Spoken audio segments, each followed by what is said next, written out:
So this is a little mass we took off of this dog's tail. It's a little sebaceous adenoma, and you can see here, I cut into the bottom of it. You can see all of this sebum and all this gross stuff.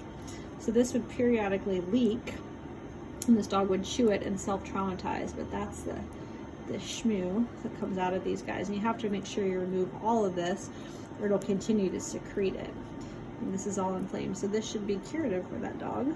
She should be done, but you can see the little rupture hole that would happen in the top. And again, she would periodically chew into it. And there's more of that goo.